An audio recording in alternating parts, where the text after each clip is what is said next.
much, everybody. It's a great honor to have President Ferdinand Marcos Jr. of the Philippines, a great family legacy, and highly respected in this country. I know that because I have many friends in the Philippines, and it's great respect, or I couldn't say it, so congratulations. Thank you. We're going to be talking about trade. We're going to be talking about war and peace. They're a very important nation militarily, and we've had some great drills lately. We're back with them. I think I can say that the last administration was not getting along with them too well. They didn't get along with anybody. They didn't know. Honestly, they didn't know what they were doing. But we have some fantastic military relationships with the Philippines, and that's been reinstituted. And Pete, I would say that you couldn't be happier, right, with the relationship. Great partners. So I just want to say it's an honor to have you. We're going to talk about trade today, and we're very close to finishing a trade deal, big trade deal actually. And we do a lot of business with you. It's a lot of income coming in for both groups. But I was surprised to see the kind of numbers. They're very big, and they're going to get bigger under what we're doing and what we're proposing. And I just want to thank you for being with us. It's a great honor. You and your representative. It's really a great honor. We have a big announcement. AstraZeneca, the big drug company, is going to spend $50 billion, just announced $50 billion in the United States in order to build various places all over the country, big manufacturing plants, pharmaceutical plants all over the country. So that's an honor. And he said they did that because of the election and because of the fact that the tariffs are placed. So they're building their facilities in New York. $50 billion, that's a big investment. And it's going to be a very good investment. I have no doubt about it. So thank you to AstraZeneca. And with that, I'd like to have you say a few words, please. Thank you very much, Mr. President. Of course, we're all very happy to be here to once again reaffirm the very strong ties between the Philippines and the United States, ties that go back over 100 years. And considering the context in which we live these days, especially in my part of the world, this has evolved into as important a relationship as is possible to have. We must remember that the United States is our only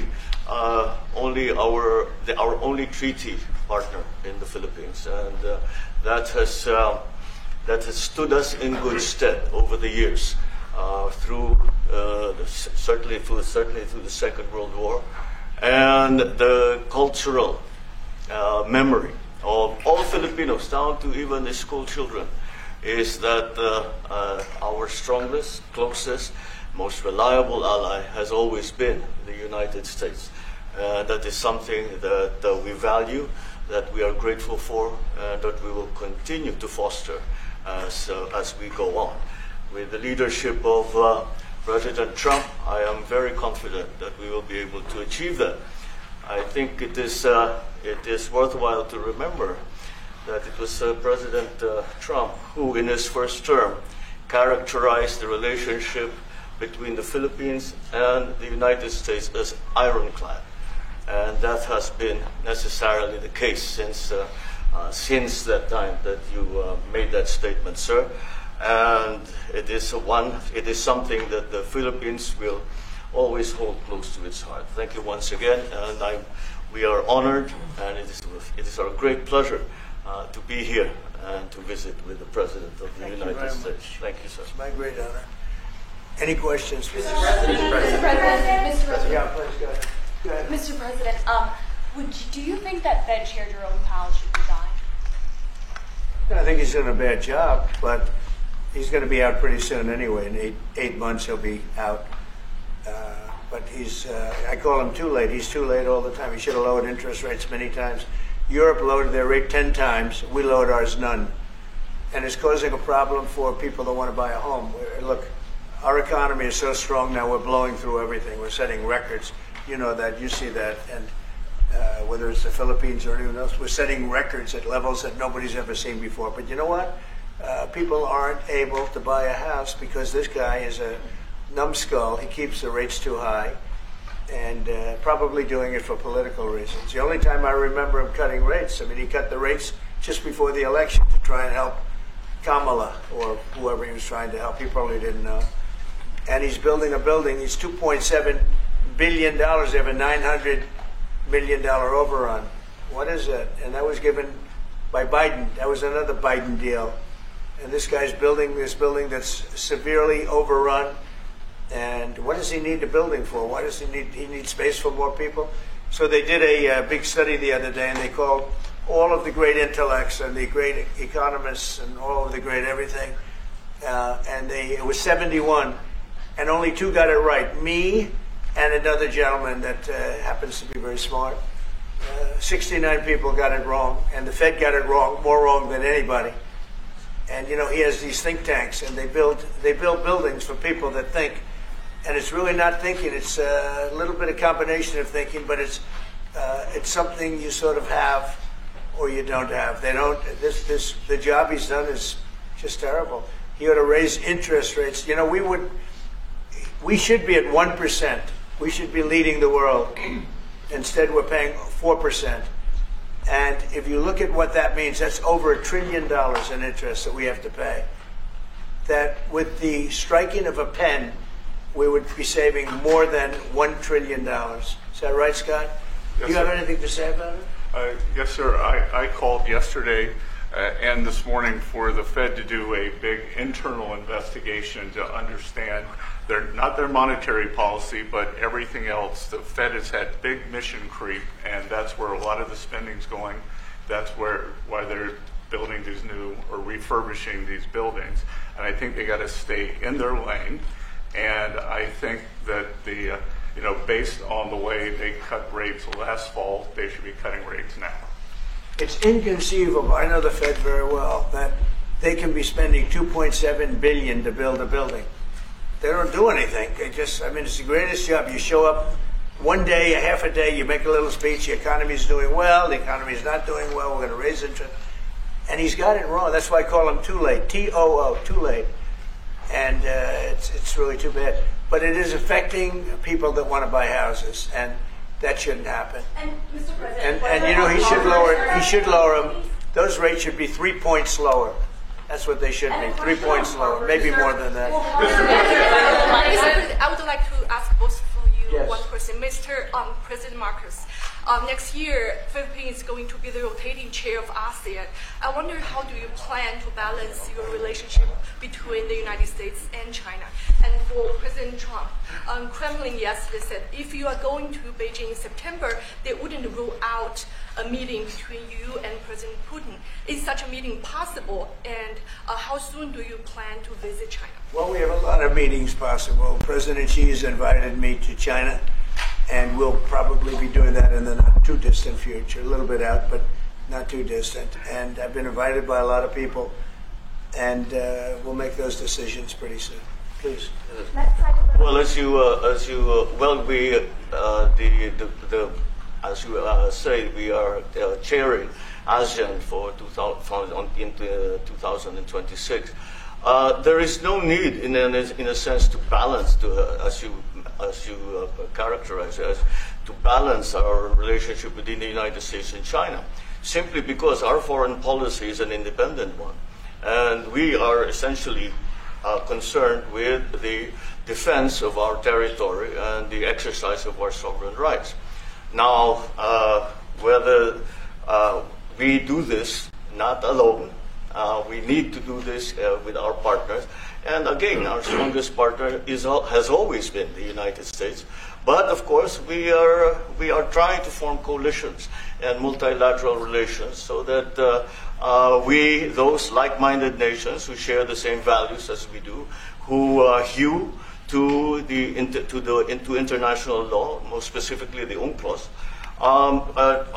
present that position very clearly to anyone who has intentions of unilaterally changing the world order, and that is how we are guided in that. And I don't mind if he gets along with China, because we're getting along with China very well. We have a very good relationship. In fact, the magnets, which is a little complex piece of material, but the magnets are coming out, very well. They're sending them in record numbers. We're getting along with China very well, and I don't mind if the president dealt with China, if that's meant, because I think he has to do what's right for his country. I've always said, make the Philippines great again. Do whatever you need to do, but you're dealing with China wouldn't bother me at all. Well, now it is something that we have to do in any case. Yeah. And, certainly. Mr. President, do you support the Justice Department seeking a new interview with Ghislaine Maxwell, and did you urge the Attorney General to seek one? I don't know anything about it. They're going to what? Meet her? Your Deputy Attorney General is reached out to Ghislaine Maxwell's attorney asking for a new interview. Yeah, I don't know about She it, has but said- I think it's something that sounds appropriate to do. Yeah. Do you have any concern that your Deputy Attorney General, who's your former attorney, would be conducting the interview, given your past relationship? He's a very talented person. He's very smart. I didn't know that they were going to do it. I don't really follow that too much. It's sort of a witch hunt, just a continuation of the witch hunt. The witch hunt that you should be talking about is they caught President Obama absolutely cold, Tulsi Gabbard. What they did to this country in 2016, starting in 2016, but going up to 2020 in the election. They tried to rig the election, and they got caught. And there should be very severe consequences for that. When we caught Hillary Clinton, I said, you know what? Let's not go too far here. It's the ex-wife of a president, and I thought it was sort of terrible. And I let her off the hook, and I'm very happy I did. But it's time to start, after what they did to me, and whether it's right or wrong, it's time to go after people. Obama's been caught directly. So people say, a group. It's not a group. It's Obama. His orders are on the paper. The papers are signed. The papers came right out of their office. They sent everything to be highly classified. Well, the highly classified's been released. And what they did in 2016 and in 2020 is very criminal. It's criminal at the highest level. So that's really the things you should be talking about. I know nothing about the other, but I think it's appropriate that they do go. May I ask you about that, Mr. President? Tulsi Gabbard has submitted a criminal referral to the Department of Justice. From your perspective, who should the DOJ target as part of their investigation? What specific figures in the Obama administration? Well, based on what I read, and I read pretty much what you read, it would be President Obama. He started it. And Biden was there with him, and Comey was there, and Clapper. The whole group was there. Brennan, they were all there in a room. Right here, this was the room. This is much more beautiful than it was then, but that's okay. I have nice pictures up that came out of the vaults. They were there for 100 years. This is much more beautiful.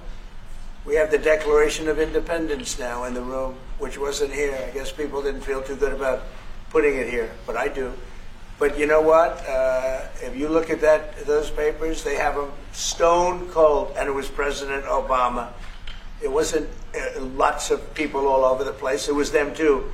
But the leader of the gang was President Obama, Barack Hussein Obama. Have you heard of him? And except for the fact that he gets shielded by the press for his entire life, that's the one look, he's guilty. It's not a question. I like to say, let's give it time. It's there. He's guilty. This was treason. This was every word you can think of. They tried to steal the election. They tried to obfuscate the election. They did things that nobody's ever even imagined, even in other countries. You've seen some pretty rough countries. This man has seen some pretty rough countries, but you've never seen anything like it. And we have all of the documents. And from what Tulsi told me, she's got thousands of additional documents coming. So President Obama, it was his concept, his idea, but he also got it from crooked Hillary Clinton. Crooked is a $3 bill. Hillary Clinton and her group, the Democrats, spent $12 million to Christopher Steele to write up a report that was a total fake report. Took 2 years to figure that out, but it came out that it was a total fake report. It was made up fiction. And they used that. Now, the one thing they weren't able to do was and probably the only thing I respect about the press in years is the press refused to write it before the election. They refused to put it in. The Steele report was a disaster. all lies, all fabrication, all admitted, an admitted fraud. She paid $12 million and the Democrats for that report to a wise guy named Christopher Steele. He wrote a phony report, and they wanted to get that report in before the election. And I'll tell you what, I talk about all the time the fake news, how bad it is, but in this case, they wouldn't do it. They saw it, they read it, and they said, we don't believe it. And it was only after, substantially, like a month and a half after the election, that it got printed, and it was a big wisp. It was just like a bang of nothing, because the election had ended. If that report had gotten published by the New York Times or somebody, and I respect the Times for maybe only this, because they're crooked as you can be. They're a terrible paper, a crooked, corrupt paper. But for this one moment, they said, this is bullshit, we can't put this in. And neither could any other paper. Wall Street Journal's a lousy paper, very, very dishonest paper. As you see, I'm suing them for a lot of money because they do things very badly.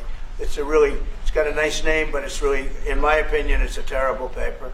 And it can be corrupt. But just so you know, they didn't take the Steele report. It was the dossier. Remember the famous dossier? I called it the fake news dossier. The news wouldn't publish it. And I'm amazed. They had 2.5 months. It was finished. 2.5 months. That was supposed to be what was going to happen. And it got published a couple of months after the election. And frankly, nobody cared too much about it. But that was a big thing. No, we caught Hillary Clinton. We caught Barack Hussein Obama. They're the ones. And then you have many, many people under them. Susan Rice. They're all there. The names are all there. And I guess they figured they're going to put this in classified information and nobody will ever see it again, but it doesn't work that way. And it's the most unbelievable thing I think I've ever read. So you ought to take a look at that and stop talking about nonsense, because this is big stuff. Never has a thing like this happened in the history of our country. And by the way, it morphed into the 2020 race. And the 2020 race was rigged, and it was a rigged election. And because it was rigged, we have millions of people in our country. We had inflation. We solved the inflation problem. But millions and millions of people came into our country because of that. And people that shouldn't have been, people from gangs and from jails and from mental institutions, people that we don't want in our country, people that we're getting out, dangerous people. 11,888 murderers, many of them 50%, more than 50%, murdered more than one person. I hate to say this with such a distinguished guest, but you know, they asked me a question. I got to answer the question. No, Barack Hussein Obama is the ringleader.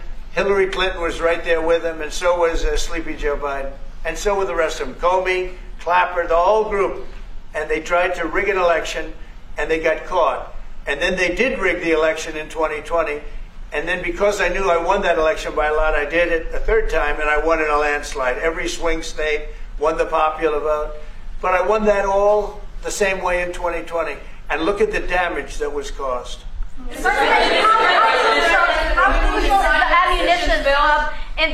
How crucial is the ammunition hub that the U.S. plans to build in Subic and the Luzon corridor, considering that these will be built in areas that hosts strategic ports as well as military air bases? You're talking ammunition?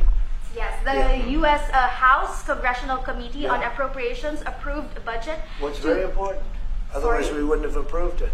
Sorry? Yeah, it's very important. Otherwise, we wouldn't. We need ammunition. We're going to end up in a few months, we'll have more ammunition than any country has ever had. We're going to have more missiles than any country has ever had. We're going to have all the speedy missiles. We'll have the speedy ones, the slow ones, the accurate ones, the ones that are slightly less accurate. We have everything. But we will have more ammunition than any country has ever had. It's very important to me. And how Go ahead, please, Red. Sir, when you say that you're close to making a trade deal, what gaps remain? And for President Marcos, sir, I was just wondering, do you not think that perhaps the Philippines hosting U.S. missile systems could be considered escalatory by China, especially because they can strike deep into mainland China? Thank you. Well, it's an honor to be with this gentleman. You know, I've known him, and I've known his family, actually, but I've known him And I assume you're from the Philippines? Are you from the Philippines? Yes, sir. That's good. You're very lucky to be from the Philippines. It's a great place. But we're going to have a very good relationship. I mean, I know you had some problems with another president, and it was not your fault. It was the president's fault. And the country was maybe tilting toward China, but we untilted it very, very quickly. But you had a country that was tilting toward China for a period of time, and I just don't think that would have been good for you. You can deal with China, you should deal with China, but when I got elected, everything changed, and they came right back to us. President Trump, Could you consider extending Say it again. Yeah, Brian, go ahead. Oh, Mr. President, I just wanted to piggyback off Sorry, I have housing. a question to President Marcos. I'll let Yeah. Yes, yes. I'm sorry, what was the question again? It was about whether having U.S. missiles hosted in the Philippines could be considered escalatory by China. All of what we consider part of the modernization of the Philippine military is really as a response to the circumstances that surround the situation around the South China Sea, and now what we used to refer to as Asia Pacific, which we have expanded now to the Indo-Pacific. And if we would certainly, like in any kind of military spending, we would wish that it wasn't necessary, but it is. And so that is what we are doing. And as an adjunct to the question about the ammunition production, this is actually, the United States is assisting the Philippines in what we call our self-reliance defense program, which is to allow us to be self-reliant and to be able to stand our own 2 feet, whatever the circumstances that occur in the future. And the reason that we have encouraged more interaction with the United States is because it is necessary. And it is not just with the United States. It is with all our neighboring countries, and even countries as far afield as the Scandinavian countries, the EU. And so this is an ongoing process. And again, I will stress the point that we do this because we feel it is necessary. Don't forget, just as tantamount to what you're asking, the Philippines were loaded up with ISIS and a lot of terrorists, and they were at a very, very dangerous point. And during my administration, we went in and we wiped them out, working with the Philippines, but we wiped them out. But if we didn't go in, I don't know what would have happened. I don't know who would be your president right now. But we spent a lot of time and a lot of talent on going into the Philippines and wiping out terrorists. They had a tremendous problem during my administration, and we cleaned it up. We got them out, and now you really have a good, solid country again. I believe so. Yes. Mr. President, I want to follow up on the housing question. Yeah. You've got no tax on tips, no tax on overtime, no tax on Social Security. How important is it we have no tax on home sales, capital gains, to unleash the housing market in this country? Well, we're thinking about that, but would also unleash it just by lowering the interest rates. If the Fed would lower the rates, we wouldn't even have to do that. But we are thinking about no tax on capital gains on houses. And very impressed that you asked that question, because nobody knew that. Well, how did you find that out? That's very... I wonder why there's somebody I'm very close There's to. a leaker. There's a leaker. I've also got a question. I find it a very interesting world that we know more about 2 people at a Coldplay concert just hours after that viral video than we know of Thomas Crooks 1 year after attempting to assassinate you. What is holding back the investigation on Thomas Crooks? Well, they've reported to me and they've told me things, and they really say they haven't found anything that was abnormal. I would say this: the Secret Service was very brave, because they were right there and they jumped on me. They made a mistake. They should have had somebody on that roof, and they should have had communication with the local police, who also, they did a very good job, but they made some mistakes, and we have a whole different group of people now. I don't think anything can happen, but I think we have the best people anywhere in the world right now, and I think they've learned. And they went into him very, in great detail. They gave me the whole thing, and what can I do? They say that it was just a nut job that was looking to do this, and I spoke with the FBI, the new FBI. I spoke to the FBI, who was the old FBI, I wouldn't have believed a thing they said, because the old FBI under Comey was crooked as hell. He was one of the most crooked. Everybody should read the Horowitz report. Unfortunately, Bill Barr didn't use it. But the Horowitz report, not appointed by me, it was a report on Comey and the FBI. It is one of the worst shots at a human being I think I've ever seen. In fact, the New York Times did an editorial that was one of the worst editorials I've ever seen about anybody. That was about Comey. You ought to go back and get, and Barr didn't use it because he didn't have the guts to use it, or something happened. I don't know. Too bad. He went to Mr. Durham. Instead of doing the Durham, all they had to use is the Horowitz report. And I always felt badly for Horowitz, frankly, because he's a Democrat, I guess. He was appointed by a Democrat. But that report has gotten lost, and it shouldn't be lost. You should all go back. It should be mandatory reading. Go back and read the Horowitz report on Comey and his cronies. And you'll see exactly. We're going to add that to all the stuff that we found. It just confirms it. But what we found is even more so. Now, we found absolute, this isn't like evidence, this is like proof, irrefutable proof that Obama was seditious, that Obama was trying to lead a coup, and was with Hillary Clinton, with all these other people, but Obama headed it up. And, I get a kick when I hear everyone talks about people I never even heard of. It was this one. No. It was Obama. He headed it up. And it says so right in the papers. Got everything. This is the biggest scandal in the history of our country. And it really goes on to even the auto pen, because it all relates to the same thing. It all started, the same sick minds. You have an auto pen, which is a tremendous, well, we don't have a president. We have an auto pen that signs everything. I'll bet you sign everything. You don't have auto pens. Everybody, who doesn't sign? You're the president of a country. But it's all that whole thing, leading right up to the end of it is the auto pen. And the auto pen was used by people, and Biden knew nothing about it.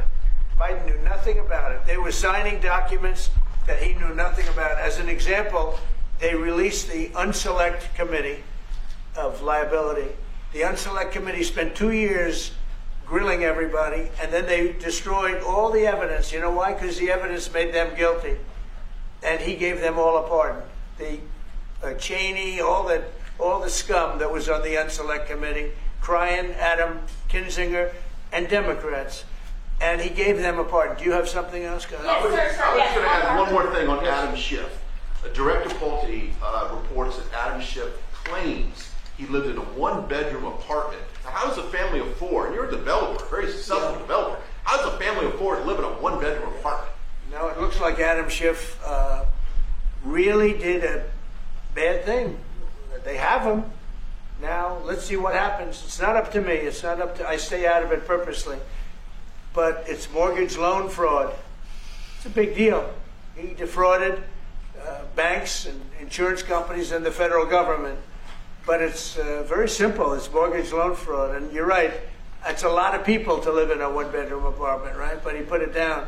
But he has a lot of other things far worse than that. So, no, Adam Schiff, they have him 100% on mortgage fraud. Now, if there's anybody else in this room except you would have no problem. But anybody else in this room, you'd have a problem. I'd have a problem. Yeah, please. So there was a hearing yesterday in the Harvard case. Would you allow Harvard to get their federal dollars back as a part of any agreement with the administration? No, I'm not giving. Harvard's been given $7 billion. Can you believe it? By the Fed, $7 billion, and we want money to go to all universities, not Harvard. Harvard got more than anybody else. They have $52 billion. They get huge tax incentives and tax breaks on that $52 billion. But they have $52 billion, and they got $7 billion over a short period of time.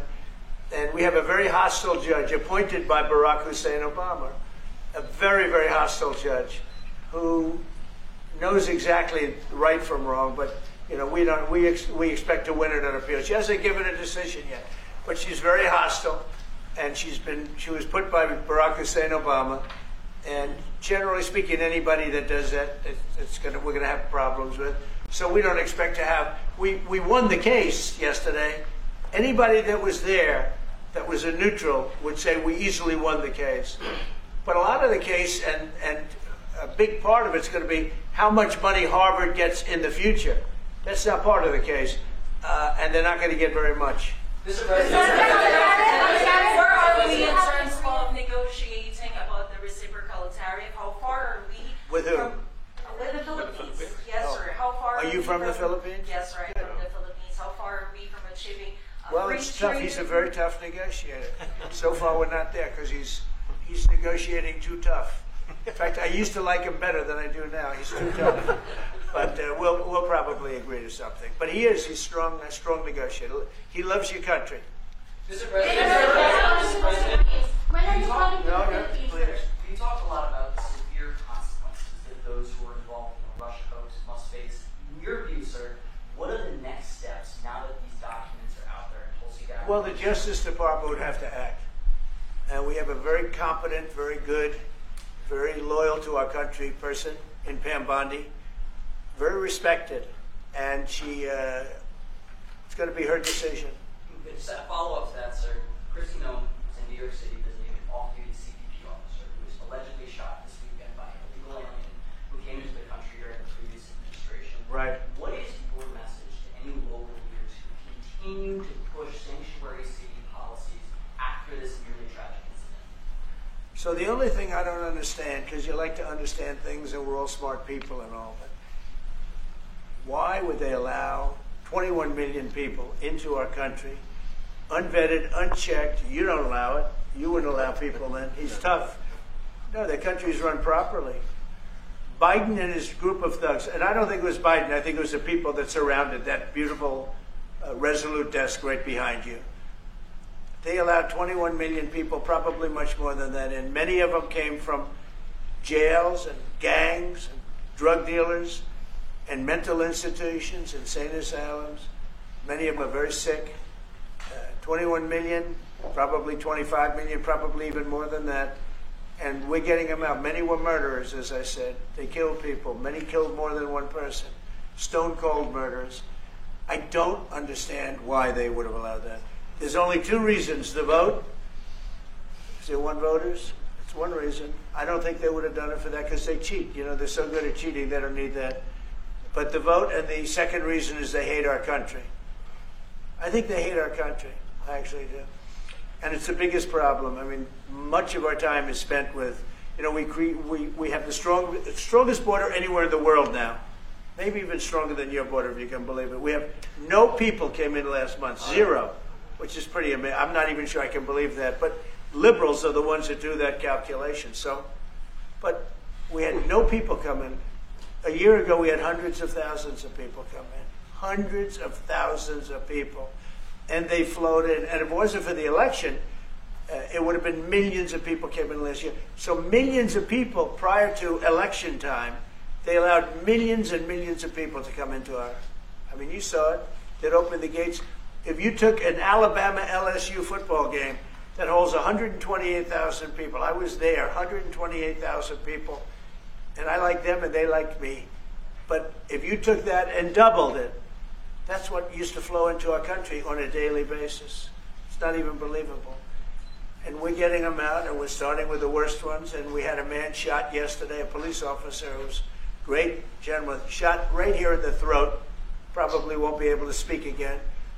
But he was brave, and he shot the other guy, and they ended up getting him. And you saw the scene where his friend took him to a hospital and dumped him down on the sidewalk. The whole thing was crazy. But why would anybody do to our country what these Democrats have done? And honestly, we can never forget it. We can never forget it. What they have done, the damage that they've done to America is very, very sad. Thank you very much, everybody. Thank you, Fred. Thank you, Fred. Headed out right